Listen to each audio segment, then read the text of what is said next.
Olá, eu sou o professor Marcelo e você, amiguinho ou amiguinha, que está aí estudando para tentar uma vaguinha lá na ETEC no Senai, nós vamos nesse vídeo comentar sobre 3 questões que caíram na ETEC no vestibulinho do ano passado.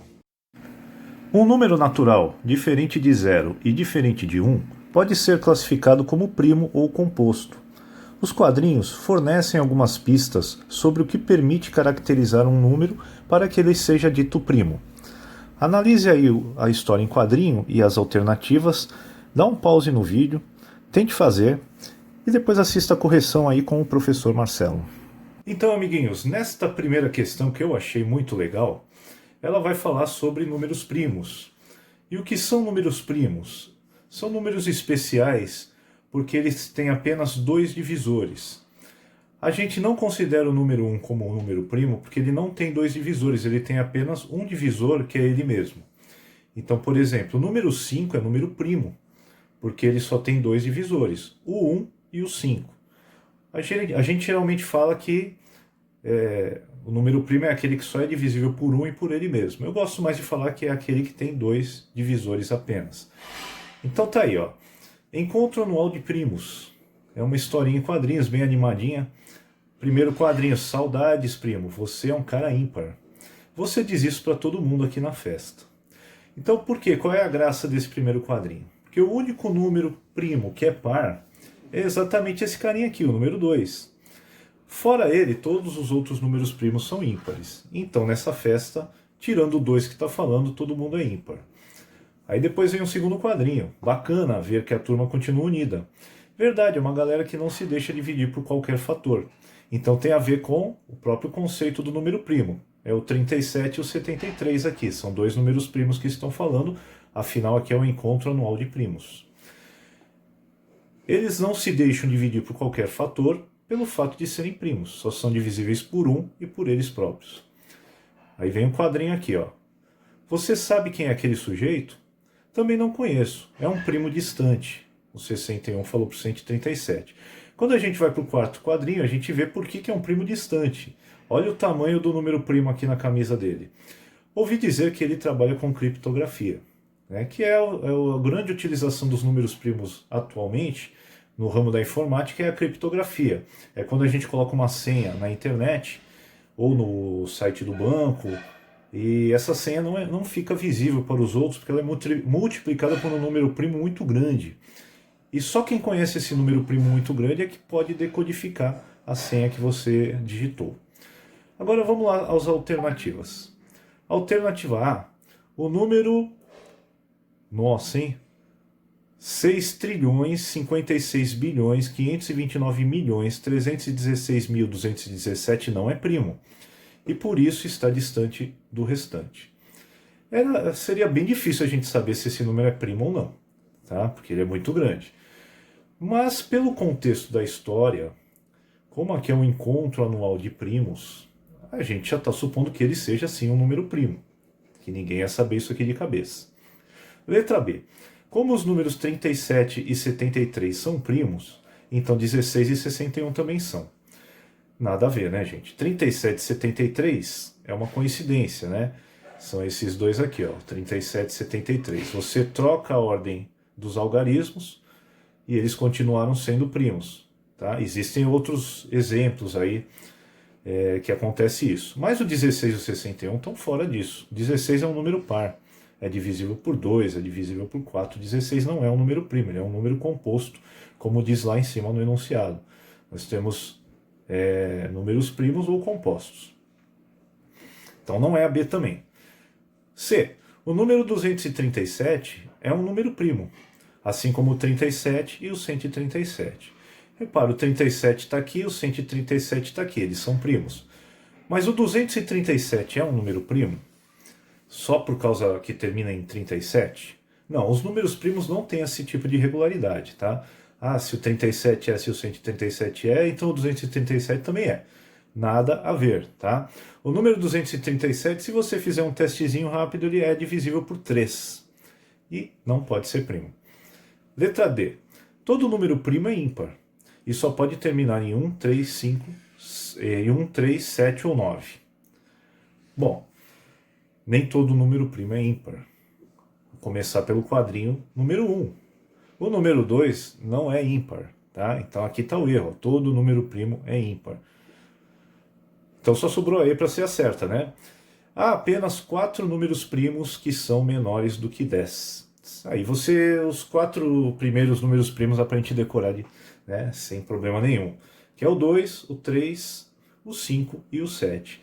Não tem mais números primos, então são 4 realmente. A alternativa correta é a E.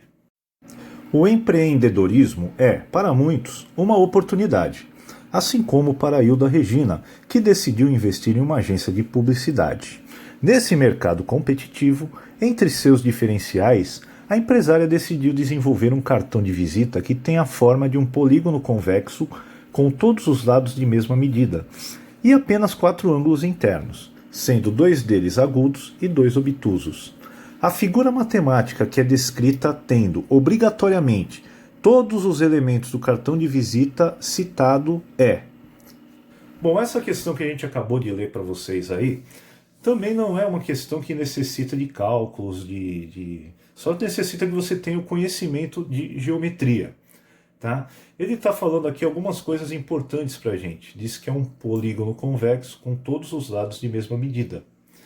Aí ele continua falando, e apenas 4 ângulos internos, sendo 2 deles agudos e 2 obtusos. Bom, então a nossa figura, se tem 4 ângulos internos, a gente tem que ter isso na cabeça. 4 ângulos internos é sinal que ela tem 4 lados. Tá? Então aqui, ó, você vê que a letra B tem o pentágono. O pentágono já não vai ser. A letra E tem um triângulo. O triângulo também não vai ser. O pentágono tem 5 ângulos internos. O triângulo tem 3 ângulos internos. Quem está na jogada, então? O losango, quadrado e o retângulo. Porque esses têm 4 ângulos internos.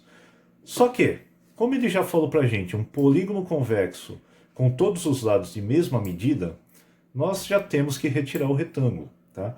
Se o retângulo tiver todos os lados de mesma medida, ele vai ser chamado de quadrado, que tem uma opção aqui. Então agora nós só temos o losango e o quadrado como opção. E a última frase tira essa nossa dúvida, sendo que 2 desses ângulos são agudos e 2 obtusos. O quadrado tem todos os ângulos retos, todos eles de 90 graus. Tá?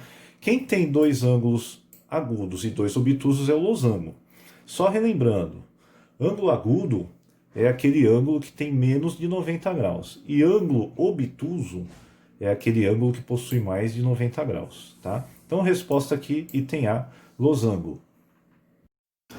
Leia o texto para responder as questões 22 e 23.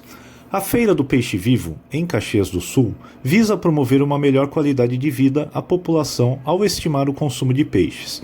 A feira ocorre uma vez por mês e comercializa espécies de carpa capim, R$ 11,00 o quilograma, e carpa húngara, R$ 9,00 o quilograma, e o bagre, R$ 6,00 o quilograma.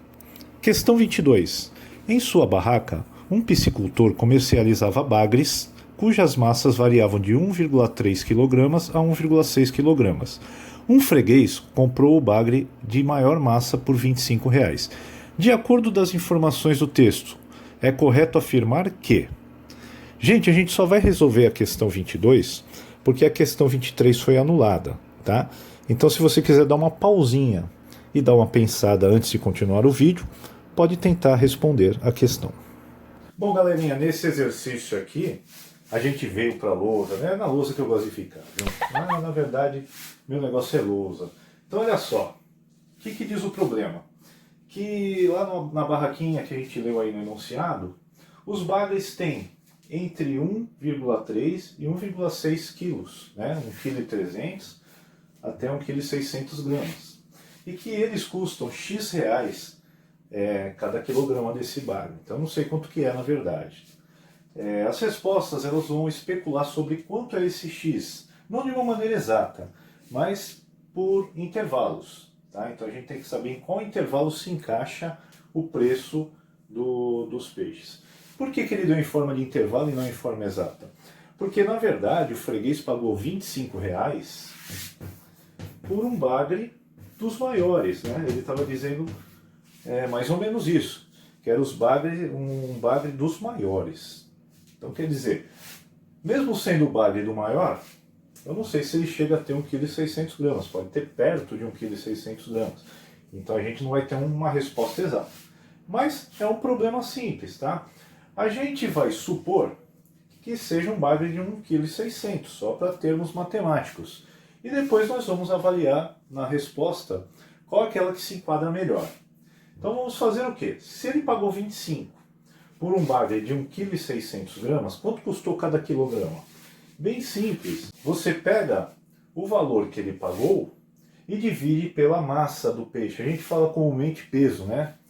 É que peso na física tem outro significado, né? O correto mesmo é falar massa. Mas vamos lá. O peso do peixe, 1,6 kg.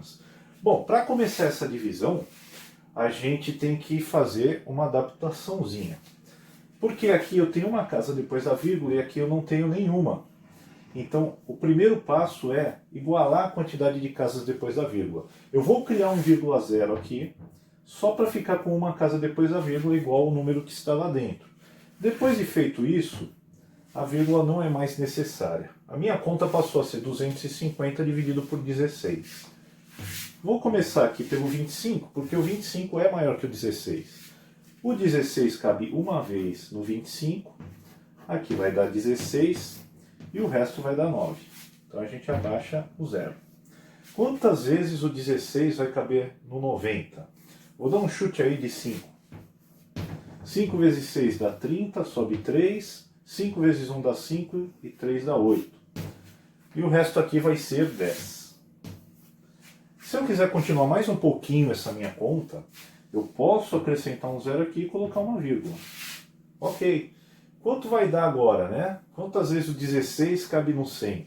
Veja que eu dei um chutinho ali de 5 e chegou no 80.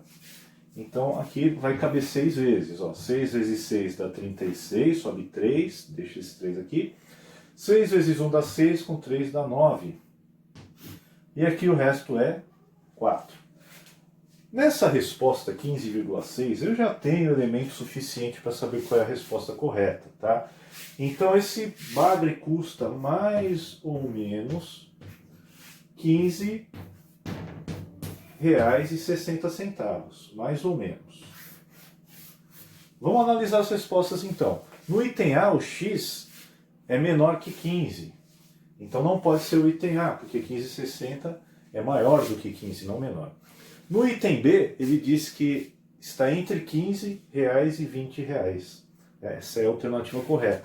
Tá? 15,60 está entre 15 e 20. Aquele estudante que já tem confiança mesmo, né? Que ele estudou pra caramba, ele está legal, ele já coloca o B e já parte para a próxima. Né? Eu sou meio inseguro. Eu costumo olhar as outras alternativas para tirar aquela duvidazinha, né?